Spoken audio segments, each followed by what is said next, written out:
আসসালামু আলাইকুম ওয়ারাহমাতুল্লাহ। বর্তমান সময়ে আমাদের চারপাশের মানুষের দিকে তাকালে দেখা যায় অধিকাংশ মানুষই এক অজানা অস্থিরতা, দুশ্চিন্তা এবং মানসিক অবসাদে ভুগছেন। জীবন যেন এক কঠিন সংগ্রামের নাম হয়ে দাঁড়িয়েছে। কিন্তু প্রিয় ভাই ও বোনেরা, আপনি কি জানেন যে ১৪০০ বছর আগেই ইসলাম আমাদের এই মানসিক সমস্যার সমাধান দিয়ে দিয়েছে?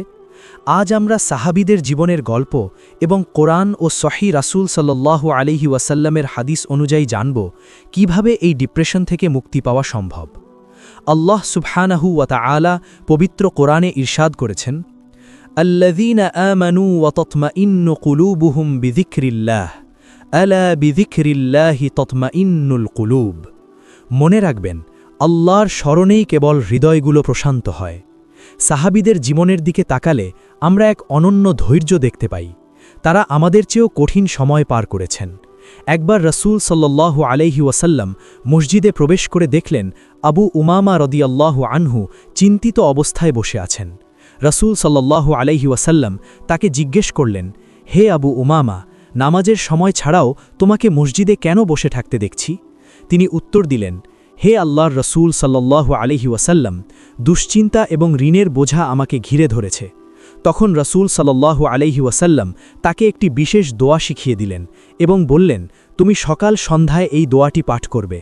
আবু উমামা রাদিয়াল্লাহু আনহু সেটি আমল করলেন এবং কিছুদিনের মধ্যেই আল্লাহ তার দুশ্চিন্তা দূর করে দিলেন এবং তার ঋণ পরিশোধের ব্যবস্থা করে দিলেন।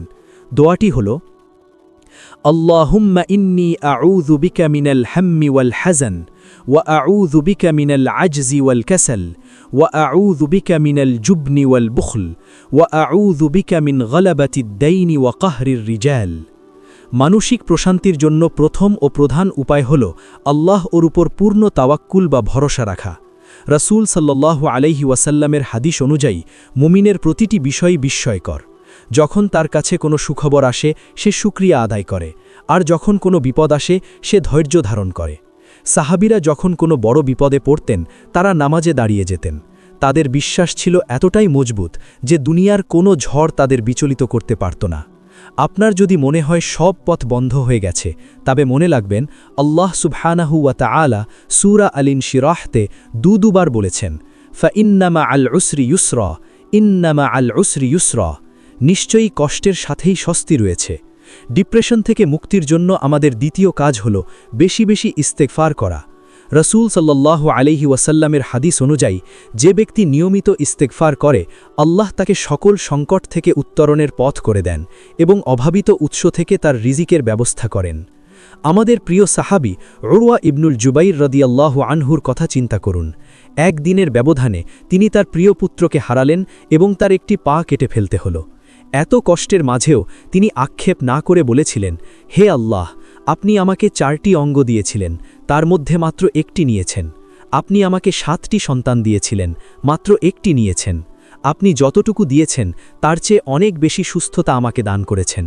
এই যে সন্তুষ্টির মানসিকতা, এটাই ছিল সাহাবীদের ডিপ্রেশন মুক্ত থাকার মূল রহস্য। প্রিয় দর্শক, আপনি যদি আজ একনিষ্ঠ চিত্তে আল্লাহর দরবারে সিজদায় লুটিয়ে পড়তে পারেন, তাহলে বিশ্বাস করুন আপনার অন্তরের সব বোঝা হালকা হয়ে যাবে। 5 ওয়াক্ত নামাজ সময় মতো আদায় করুন এবং প্রতিদিন অন্তত 10 মিনিট একান্তে আল্লাহর সাথে কথা বলুন। আপনার সব দুঃখ, সব না পাওয়ার বেদনা তাকে জানান। তিনি তো শাহরগের চেয়েও কাছে আছেন। ইনশা আল্লাহ আপনি এমন এক প্রশান্তি অনুভব করবেন যা পৃথিবীর কোনো ওষুধ আপনাকে দিতে পারবে না।